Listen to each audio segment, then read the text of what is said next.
My son is doomed, right? Why do you say that? Come on. This is the part when I'm supposed to tell you how terrible my father was and the terrible things he did to me and how he ruined my life. But I'll tell you something. I was proud to be Johnny Soprano's kid. When he beat the shit out of that guy, I went to the class. I told him how tough my father was. Do you think that's how your son feels about you? Yeah, probably. And I'm glad. I'm glad if he's proud of me. But that's the bind I'm in because I don't want him to be like me. Ooh, powerful stuff, ladies and gents, because nature versus nurture, Sopranos, family versus family. Welcome to Cut to Black, a Sopranos sit down. We are here in the midst of season one, about past that halfway point. I am Jim Scampoli. I'm Jacob Burrows, and I'm excited to be here again talking about The Sopranos. And I have to note that it has been a verifiable love fest these past weeks where we've literally had almost nothing negative to say. And I'll go out on a limb. I'm not saying this is a bad episode, but I got some stuff to say, and I'm itching to hear what you think about the stuff that I'm going to say with my mouth, Jim.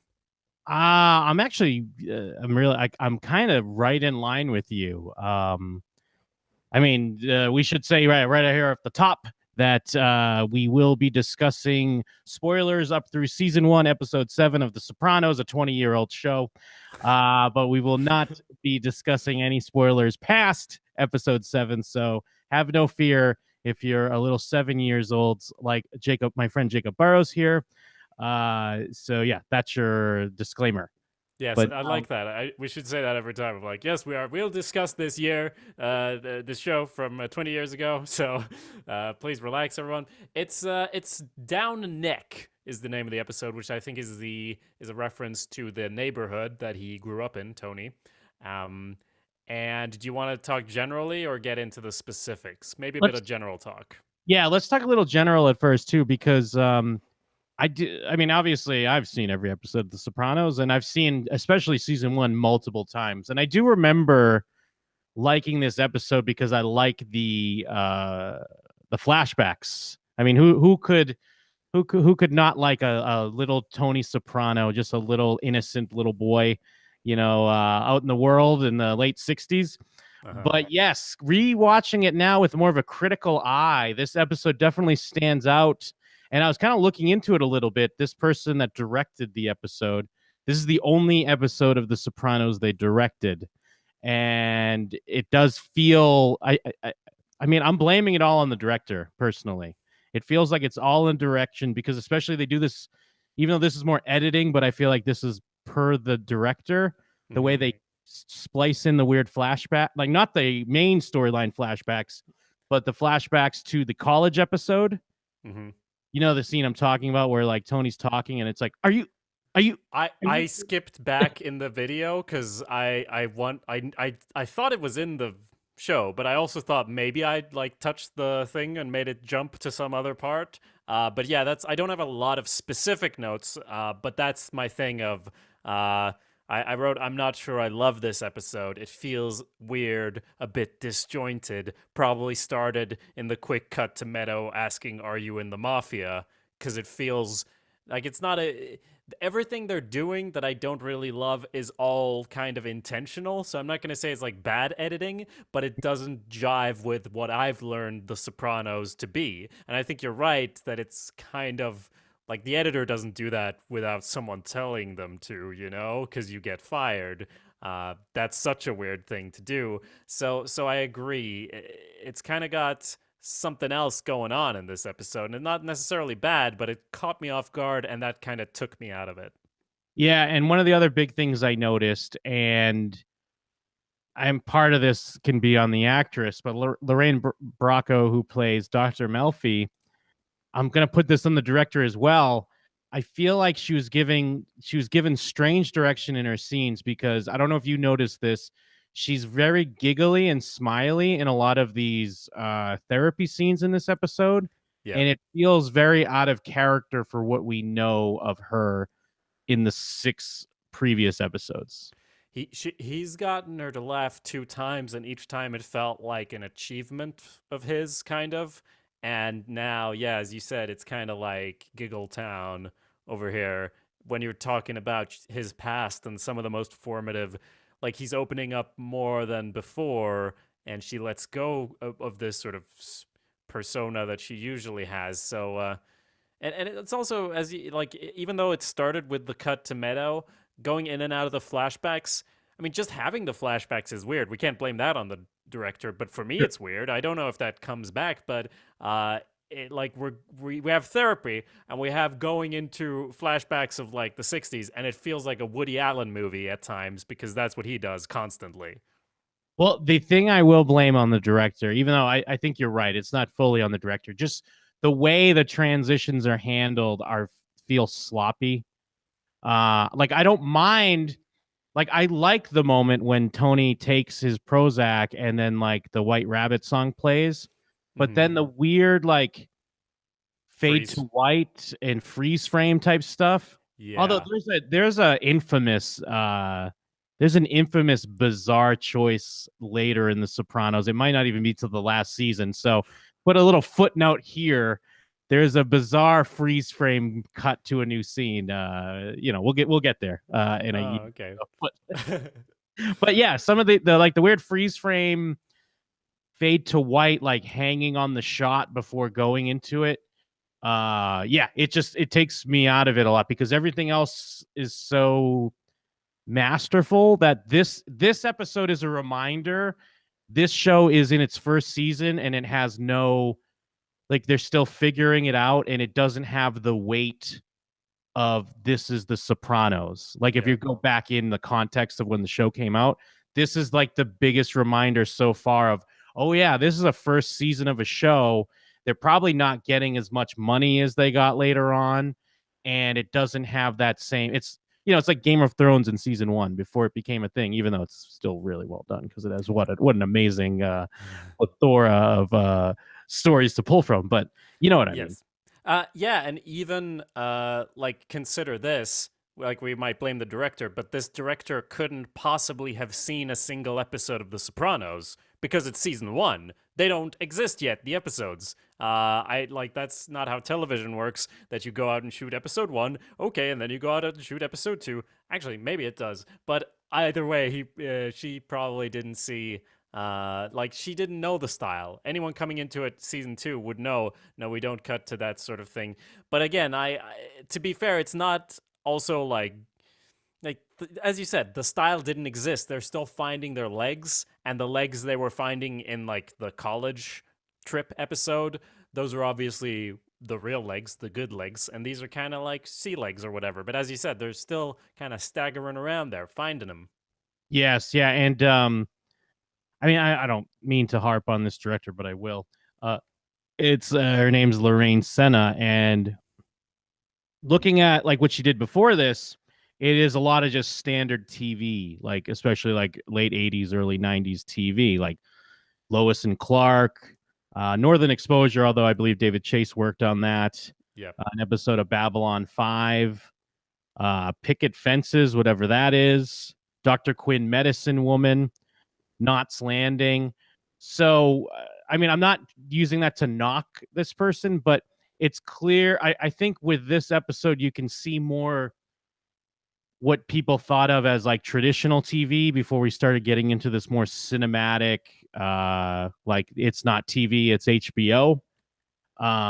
So it's a weird clash, I feel, because I still think a lot of the content is there, and not to say that she completely whiffed it. It's just there's little things that stick out that we haven't really seen in the other episodes.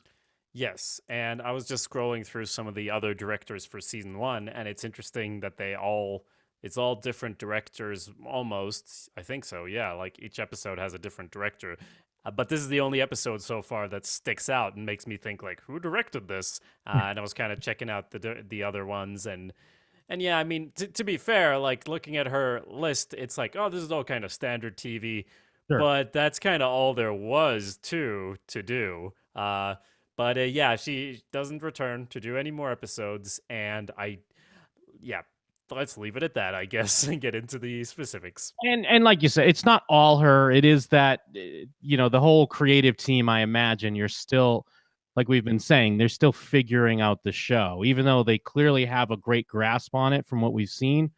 But even the college episode is, in a way, them testing things and trying to figure out, what this show's going to fully be once they get their full bearings. But yeah, this just had a lot of moments that made it stand out. And I don't know if we're going to eventually start doing the thing where we rank the episodes, but it does seem like this would be kind of towards the bottom there.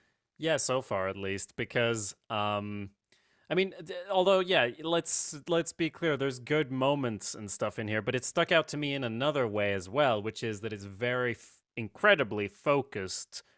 There's just one storyline in this. Like we got the flashbacks. It's kind of a separate thing, but it's all on one story of his kid, his son, and how he's doing, and that makes him think about his past. And usually we'll have, Silvio going off doing a fun adventure or something. And here it's kind of like, because they're not hitting all the moments and because it feels kind of weird at times, it gives the whole episode, I don't know, it's the slowest almost episode. Like I was checking what time it was several times. With that said, though, the actual flashbacks themselves I really like. It just felt weird that they were there. But when we were in them, it looks really cool. And it makes sense to give this insight into his past, and it's so weird to see his mother and Uncle Junior.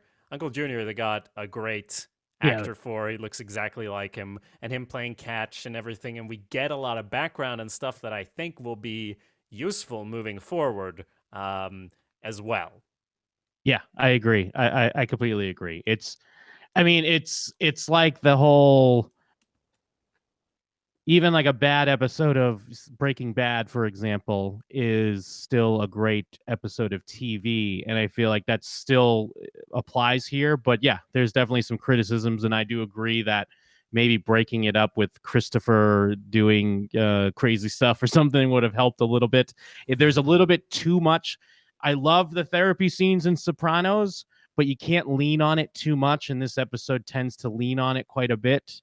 Mm-hmm. And it starts to hammer the point home a little too hard. But yeah, they might do that later on too. But I think this episode, it starts to stick out a bit. And again, partially because Melfi feels not Melfi in a lot of these scenes.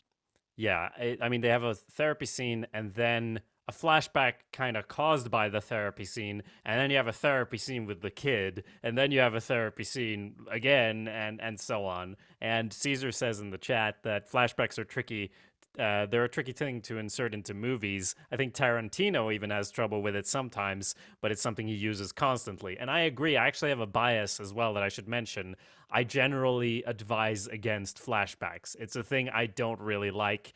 That's kind of more in books, to be honest. But generally speaking, I don't like it, and it's almost like it shows how great Breaking Bad is, that they can do flashbacks and flash forwards and whatever, and I'm all on board with it all the time. But it's a tricky thing to get right from the get-go, and here they also have other stuff like, yeah, let's freeze the frame and fade to white, and it kind of does weird things to the pace of a show that we're just starting to get to know here in the first season. I would have to throw my hat in the ring. I love me a good flashback. I love it. Yeah, I think we've talked about this before. But yeah, I like it when they do it excellently, and they didn't do it that excellently here. That said, I still like the flashback. So, I'm a walking contradiction. Where's my therapist? Yeah, I like the flashbacks here. I think it's a little clumsy the way we get to them in some cases, not every single time, but a lot of times it feels a little clumsy. But I'm like I said, I'm just such a sucker. I enjoy seeing, the big badass Tony Soprano is just kind of a little dumb kid, very much in the same vein as AJ Soprano. Yes. One quick aside, like back to Melfi being weird, there's a scene, I forget exactly what he says, but it's something when he mentions like, I'm just glad he wasn't a fag or something like that. He has some like off comment, and then it cuts to Melfi and she's smiling like she enjoyed it, and then she's like, tell me about your relationship with your dad. I mean, I assume that's not what the actual reaction was, but again, I'm just trying to point out some of these weird things that it almost felt like it was a dream for a moment. Like, are we back in a Tony dream where she's I loving know. everything he says? Yeah. Yeah, no, I also thought that. Yeah. But there were also great lines like when she says, I don't know, like that's a tricky question. He has a specific question and he's like, "What do you want, a raise or something?" Like you're here to solve my problems in my brain. Come on, let's go here. Should I press him harder or go easy? And she's like, "That's difficult to say." And he's like, "What, do you want a raise to figure this out?" But we start out with AJ, speaking of dumb kids, stealing the communion wine and getting drunk before gym class or whatever it is. I mean, I guess this is a Catholic school he goes to. So the wine's just there, tempting you every day. Is this? I mean, you grew up kind of half Catholic, right? Did you ever steal a communion wine, Jim? I never got to steal the communion wine. I did grow up Catholic, although I didn't go to a Catholic school. I did go to, for briefly amount of time, I went to what's called CCD. I don't even know what that means, but it's like let me see if I can find it real quick. It's basically like a kind of an hour long, like you go in the evening, like after school, and it's kind of like they teach you about Catholicism or whatever. Confraternity of Christian Doctrine. It's basically just like one class separate from school. So like if you don't go to a religious school, you get your learning a little bit. But it was so like not a thing that it was easy to skip, and no one cared if you didn't go. And but yeah, anyways, you didn't have to dress up, and I didn't steal the communion wine, but oh, I bet you it's delicious. Oh, absolutely. It tastes because it got that extra sin spice. Yeah. But of course, they drink it before gym class like idiots. So his friend throws up, and I'm like, at least it wasn't AJ this time who threw up on his shoes or whatever. That's good. And we have a quick scene of I mean, we were talking about no side quests here, but we do have Tony showing up at like a building site with Christopher, but that never really pops up again in the episode, right? Yeah, it's kind of strange. Like they give us a small taste of the mafia because it almost looks like Chris is working. We're like, what's going on? Chris is working on a job site. But yeah, we learned that they're just kind of using the unions to press for, extortion money or what have you. Tony kind of comes in. I guess it's just a small reminder because obviously the big theme of this episode is how can Tony discipline his children when he's, doing whatever he wants and being selfish and breaking laws and what have you. So I don't know if that's the main reason, but yeah, it doesn't really come up again. Yeah, and that scene we also do a weird kind of cut where the camera swivels to the left at the end and it cuts into the next scene. And it's so not a Sopranos thing. It's like from some other show. Like that's like Scrubs or something. Yeah, because it feels comedic. It's disorienting because you expect it to be a joke or something. Because yeah, he's on the job site, then he's in the principal's office. But again, I assume the idea is we're like trying to impose the idea of how can this guy tell anyone what to do. Yeah. He's basically hearing it about AJ. I do like the point that he brings up where he asks, are these other kids getting this same thing? Because, yeah, we know AJ got into a fight, but like in that previous episode, but nothing else has really told us that he's this big troublemaker. Yeah, they start talking about how he acts and, potential symptoms and maybe he has ADD. And I was kind of starting to think, like, this is very, like, 90s. Like, because having the therapy be, like, a weird thing obviously is central to the show, but it's like they're hitting several stuff here at the same time bringing up maybe he has ADD and we need to do these tests to see how he's doing. And Tony kind of thinks, just give him a good slap, and that'll be that.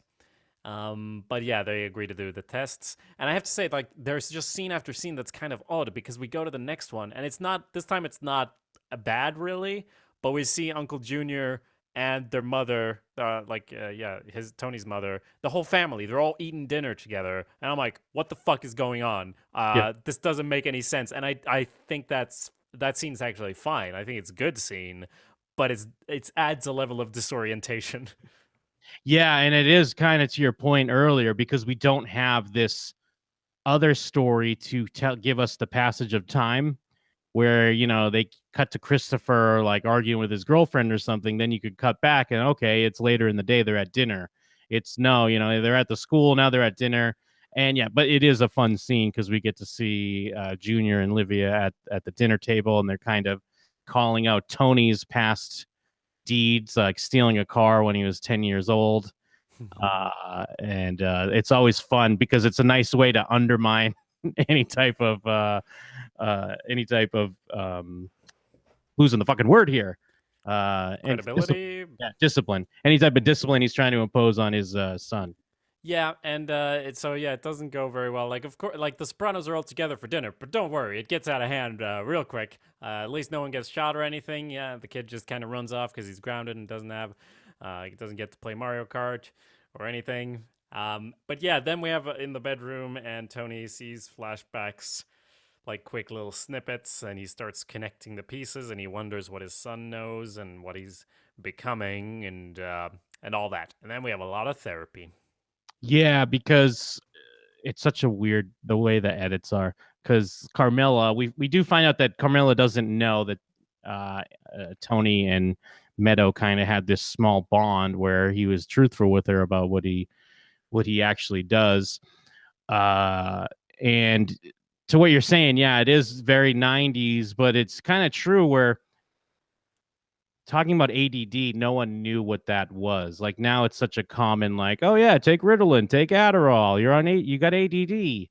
Yes. But we kind of had to like catch up the audience at the time. So they're even still discussing it like in bed. Like, what is this thing? It's something with the kids. Like, oh, that back in my day, they just told me to pay attention and fly right. Yeah, but also, I mean, Tony doesn't hit his kids. He got hit as a kid, we find out, and he doesn't do that, and I don't think he actually wants to do that. But he like that's the interesting part of his character, that he kind of clings to this past view of how things should be because that's how he grew up, but he wants something different for his son as well. Absolutely. And well, I was going to say with the therapy scenes, it's interesting what a backseat the results of the previous episode take. I mean, they do bring it up because he says I love you, and she tells him it's just about the therapy, and even Tony talking about it here, he's still kind of clinging to it, like I said I loved you, but he doesn't have the same passion clearly behind it. Yeah. No, I thought I thought just from the way they acted, like, okay, I guess that's over. But he does say, like, just because I know it's a byproduct of therapy doesn't mean it'll go away. And it's almost like they just mention it so they can deal with it properly next episode or something, because this episode's all about his family. That's what it seems like to me anyway. But it's a bit odd because just the way he says it, it feels like, oh, okay, he realized that he wasn't really in love with him or her and just projecting stuff. But I don't know if that's just going to go away or what. It does lead to a nice moment where he's like trying to make her jealous by bringing up his girlfriend, his Guma, and she's 24, and then he like point blank asks her how old she is, which is obviously it's a weird shot, and he's being very pointed about it, and it's already a faux pas in general to ask a woman that. Yeah. So it is a weird moment where he's being very combative with her without being like yelling, storming out guy. It's just this like strange shot that he's throwing at her. And then we have a scene in the, what's it called? The strip club. They show the sign. Bada bing. Bada bing. Bada bing. I believe the bees have tits on them in the sign. Yeah. Real classy place, but they're in there playing pool and talking about, wait, do you tell your kids what you do, or like we lie through our teeth and all that? And Christopher comes in with some watches. Again, like he's having his own storylines. We're just not seeing it, it seems like, because he's got this construction gig and he's so annoyed because he's been there all day. In another episode, we would have followed that, and like he gets frustrated, beats someone up. Now he steals something from FedEx, and they're all like, that's fucking international or some shit, or trans states. That means the feds are involved, you fucking idiot. And in another, episode, he'd go do drugs because he was upset. I don't know. I mean, I guess thinking about it though, what's your read on that with Tony? is Tony just mad because it's another reminder that he's a criminal when he's trying to, not be, at least in the eyes of his kids? Because no one else really seems that concerned that he just stole a box from a FedEx truck or whatever. I saw it as even more simple. He's just lashing out and he's annoyed. And Christopher's obviously his older son, like in spirit. So, Very yeah, true. who's already followed him into the business, and he doesn't want his real son to follow him into the business and whatnot. And I think the other, when he's like, "What crawled up his hat?" Like, no one's like, "Christopher, you did something awful here." They're like, "Yeah, he's got a lot on his mind. Don't worry about it." And And then yeah, does this go into when he's in the morning? It's 9 a.m. and like the house is, it's alive. It's alive with his family, but he doesn't feel like that because it's just waking him up. yeah. I think no, isn't that a bit later, or am I mixing it up? I'm not sure, but I know we get a quick glimpse of AJ doing the actual test here. Oh yes, okay, yeah, you're right. You're right. He's looking at a picture of a horse, and he has to make some shit up. And I may never have been to a Catholic school and stolen some communion wine or whatever, like you cool kids, like you definitely said you did, and we got you on record. But I did look at pictures and had to do this shit, basically, of like, look at a thing and like, what's the bear feeling? I'm like, I don't know. It's a drawing. And the thing in that situation as well, I guess AJ is kind of oblivious, but what I felt in that situation was I'm being manipulated. Like I'm being you really want me to project, like, even though I was a kid, it's like it's so obvious what this is supposed to be, and you're gonna take whatever shit I say and analyze it and whatnot. Like I was Tony Soprano episode 1, like you're gonna do this and you're gonna do that. So it's not a super fun situation to be with. He just kind of talks about South Park, which might also have been what I did in that situation. But he mentions that the number one's on tonight, the one where Cartman gets an anal probe, which is the first episode. I guess it's got to be a rerun or whatever, because he's already seen it or knows about it, but it's the first episode. But it's got to be a rerun then, right? This is the important question, I feel. Sure, yeah, it's definitely a rerun. And well, I think, I think the show is clearly taking the stance that ADD is like bullshit, which I kind of get. I kind of lean towards as well. At least the way it's pitched, as far as getting our kids all souped up on pharmaceuticals. Yeah. Because it is just, since, like you said, I think most kids, when you're showing them these cards, they have an understanding that, oh, they're gonna read something out of what I'm saying, so you're trying to give them the right answer rather than giving like a natural, this is what I see. Yeah. So, and then him just talking about South Park, as an Ivy League piece of shit, you're going to be like, he can't even concentrate on the cards. He talks about South Park. Clearly, he has ADD. He's fidgeting. Tony Soprano fidgets in every therapy session he has in this show. I don't think he has ADD, though. We get a scene with Carmilla and Tony where Carmilla kind of is blaming Tony, or Tony is accusing Carmilla of blaming Tony for what's going on. And it's a very tense scene, and it's all from your side of the family. No, it's from your side of the family, and it's I did him, like, she hints it's a mistake that she stayed with him, so no, it's really my fault because I stayed with you. It's like, Jesus, great. And he starts bringing out Meadow is better, and what about that, and so on and so forth. Well, and he brings up that she has an uncle who's Ubats. I don't know what that is. That's derived from an Italian expression used to describe someone or thing as nuts, crazy, insane. I guess I assume, it's either crazy or maybe he's just a mentally handicapped person. And to Tony, he's Ubats, and he's like, I got to live with that in my gene pool. Really mean stuff. Like it's a bizarre argument either way, but I guess it's kind of natural. If there's something wrong with your kids, maybe you start having a thought like, is it my fault? Is it her fault? Now, are we sure this is before the first flashback? No, there's been a flashback. Oh, okay.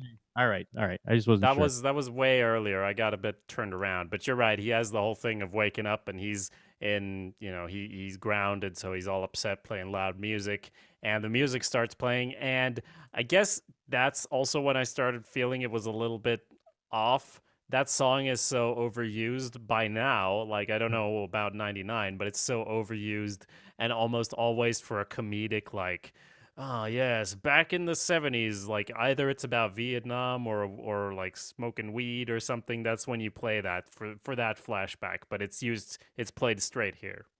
Yes, yeah. I mean, and it is kind of on the nose because they say like one pill in the lyrics, right? And it's as he's taking his Prozac. Uh, cool. So I mean, I'll give them a little bit of a credit because I do think it wasn't quite as overdone at the time, but it was probably still on its last legs. So I think And we can't blame it on the director because they mention it in the script in therapy. He says the name of the song, so they didn't just edit it in. But still, yeah. So we get the flashback, and as we said, the flashbacks, even though it was it was a bit weird, it's still really cool to see young Tony, just the neighborhood in general, and Uncle June. You can directly see that it's definitely Uncle June, right?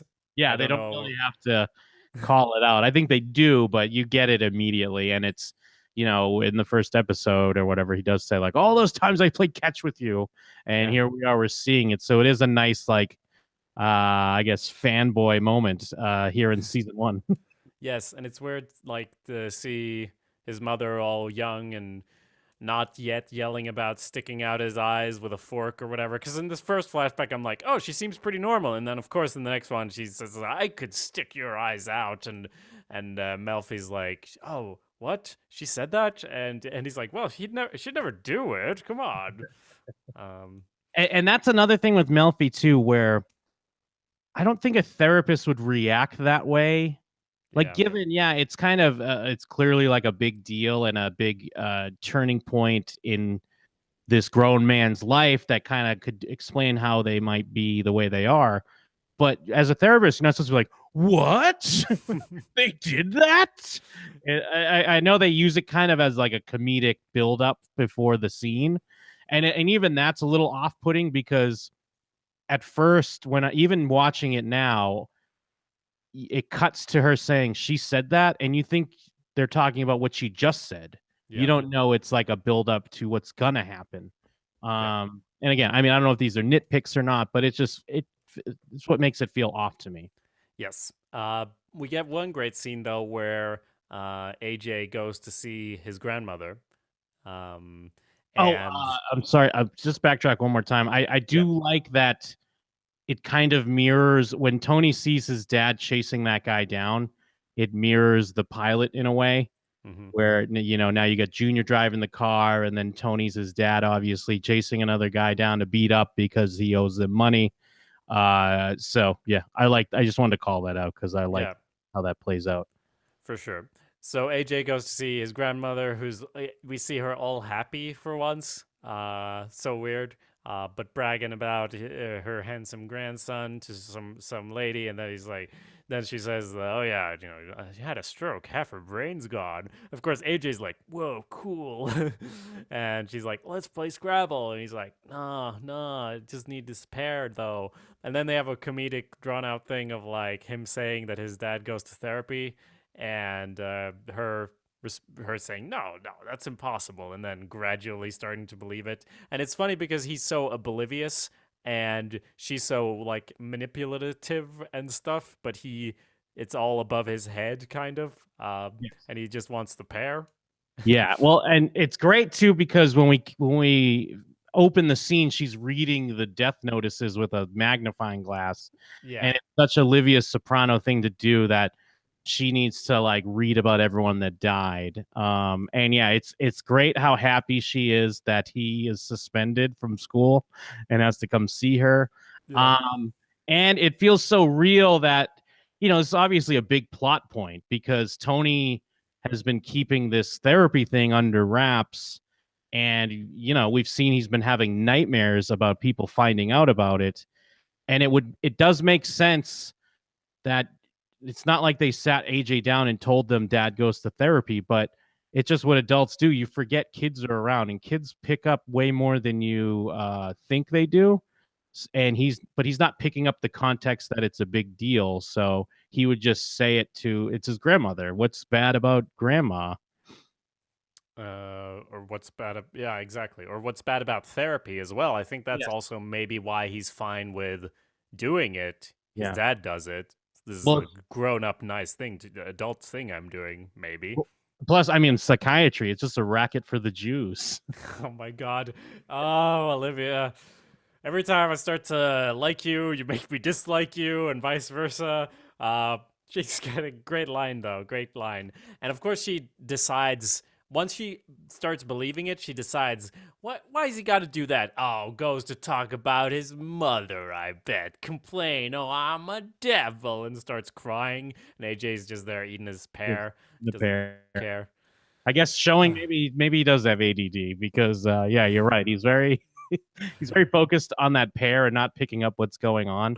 And the interesting part about it is, yeah, she's being melodramatic, but everything we see in this episode, he kind of is just talking about what his mother did for the most part. Yes. So she's also right. Which is so weird because I would have assumed they would do it the other way, where I mean he is always there talking about what a saint she is, and like he feels bad. Like the reason he feels anxiety is he feels bad for not like cherishing her and being able to stand and everything, and Melfi's the one pushing him to admit his negative feelings towards his mother, and he does that here. But it's, I mean, I'm jumping ahead, but he also goes to her and like talks smack to her, Yes. which I guess is cathartic or however you like is something, but it's also weird timing, because she just decided that, and she's also towards the end of the episode. It almost seems is her allegiance shifting from Uncle Junior because she's saying how he's all full of himself while Tony's coming to eat dinner. Even like maybe Tony's the one in favor right now. Because last episode it was all like, maybe you should squeeze that Jew who's a friend of Tony's. And now it's all, oh, I can't stand that man. And I believe her when she says it. It's not just that she talks shit about anyone behind their back, because she'll talk shit to people's faces too, you know? So you can trust her when she says she doesn't like someone, because she doesn't like anyone. But it shifts up and down, I think. Yeah, no, I completely agree. And it is interesting, like this. We have seen some moments where she shows like self-awareness, especially in regards to mafia stuff, but here she directly says, like, it's gone to his head ever since he became like capo like I forget what she fully says, but she specifically like references the mafia like out right in plain daylight. So that felt a little off to me as well. Yes. I mean, there's a bunch of small scenes, or maybe that's an overstatement, but he does change a tire with his son, which is, I connect, there's a visual connection point because then he's later in the trunk of the car with a spare tire in the past, which was kind of nice. But yeah, this is where he talks to his son about the business and so forth, and actually like basically, you know, I mean, he doesn't say outright, we're doing crime, son. We're criming it up. But he does say, you know, Uncle Jackie was a complicated man, and he sees that his son has put stuff together as far as there were a lot of people with cameras at the funeral, and all that stuff. Yeah, and it's interesting that he doesn't rat out Meadow. Like that just shows he's already ready for the mob. Because he, you know, he's like, "Where'd you hear this?" or whatever. And I mean, he's not technically lying. He did kind of hear some stuff from some kids at school, but as we know, he got the clarity from Meadow. But yeah, he's just like, I heard it from some kids at school. And then I think Tony ends up being a little bit more focused on like, am I on that website? And they're like, no. And he's kind of like proud in a way, like, yeah, the plan's working. Like, no one knows about me. Good old Tony Soprano. Yes. So then we get more therapy and more flashbacks, and like going over it in broad strokes, he sees his dad taking his sister to some cool secret place, and he's so jealous, and that's why he annoys his mother to the point of her wanting to stick his eyes out and all that. And he devises a plan where he hides in the trunk and goes to see the carnival place where they're hanging out. And it's almost like it's a relief when he finds out that it was all a racket, because then it was like, oh, at least I wasn't like neglected because they all brought their daughters or whatever. Like, cause it does feel when he's coming there that it's like, well, you could have easily brought another kid. But then when he figures out, no, it's a mob thing, it's like, oh, okay. Whew. I mean, yeah, Yeah. he's doing crimes, but he's at least not playing favorites.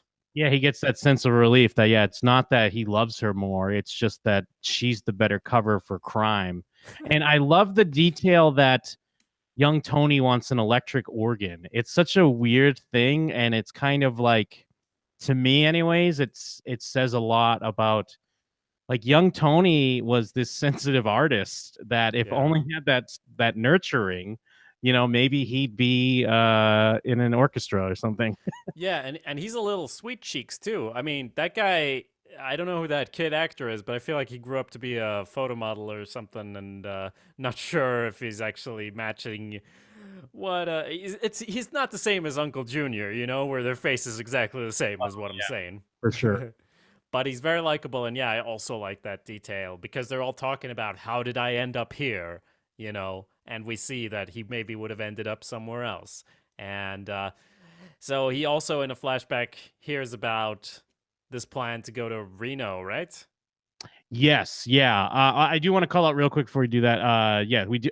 We do. This is our introduction to young Janice as well, his sister, and we do learn that she's like a hippie in California, or as he calls her, a wannabe dothead, because she's changed her name to like Xanadu or something like that. So Right. Yes. yeah, but yes. Then we hear Rocco, I believe, is who it was, the guy who Tony's dad beat up. Yeah. Johnny Boy Soprano beat up earlier in the episode. Rocco has a plan to go to Reno and I guess start up some sort of casino or something like that. Basically, like, Johnny Boy runs numbers, which is like illegal gambling. But it's like, hey, why don't we go to Reno? We can kind of do what we do here and maybe build a legitimate business. And we see that Johnny Boy is kind of ready to do it as well. But Livia Soprano's crushing his dreams, saying it's just nothing but like, garbage people out there or what have you. Yeah, he's going to go set up a book, like he's going to be a bookie, but I thought that was also illegal, right? Or maybe it's fine if it's in Reno, you get the license. Is, like, yeah, I think that it's technically still illegal, but yeah, maybe the idea would be they would do it illegally, build up some money, and then build a legit business out of it. So it's not like completely I'm a good guy, but maybe there's a path to being a good person. And especially like I assume it extends to Reno as well. But I mean, if you've seen the movie Casino, like in the 70s, it was all like mob people making big money in Vegas. So he could have been part of something big. Yeah, and what's a supper club? Because he wanted to start a supper club. I'm on the Wikipedia. Yeah, what is this? Well, it's a traditional dining establishment. This functions as a social club, but then it also says a new usage has emerged referring to underground restaurants. So it seems either top tier or lower tier. But either way, that would at least be legitimate, It's a path towards being legitimate. That's how Tony pitches it later to his mother. He had a chance to get out of this mess, and you had to pull him back in.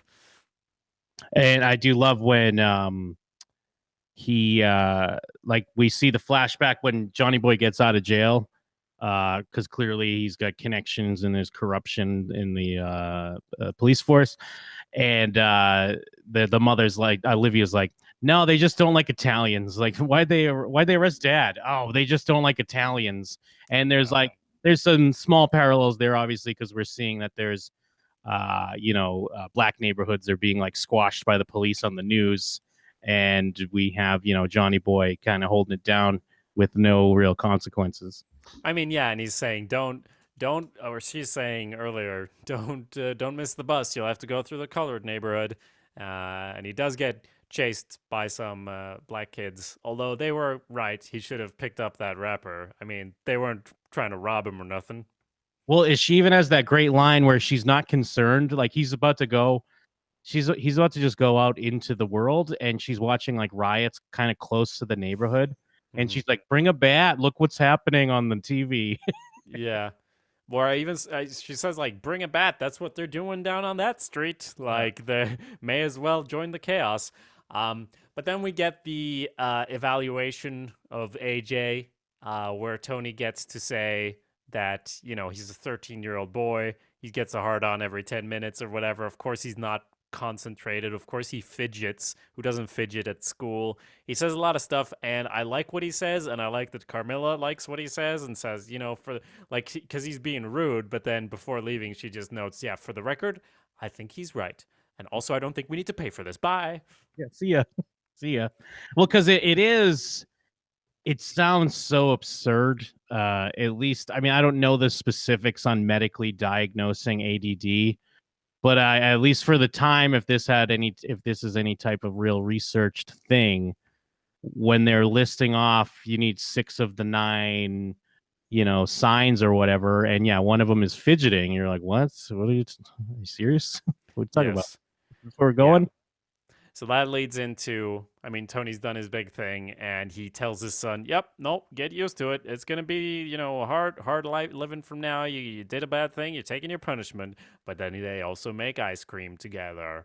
It's good. A lot of this stuff, or all of it, I guess, works on paper. It's just so strange and different from what we've grown to, expect. Yeah, I agree. Just the way it ends up being portrayed, or some of the choices made, just come off, just a bit off.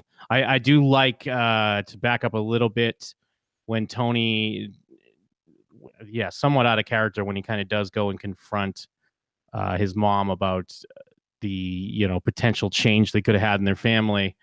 When he says, if you were born after those feminists, you would have been the boss or whatever.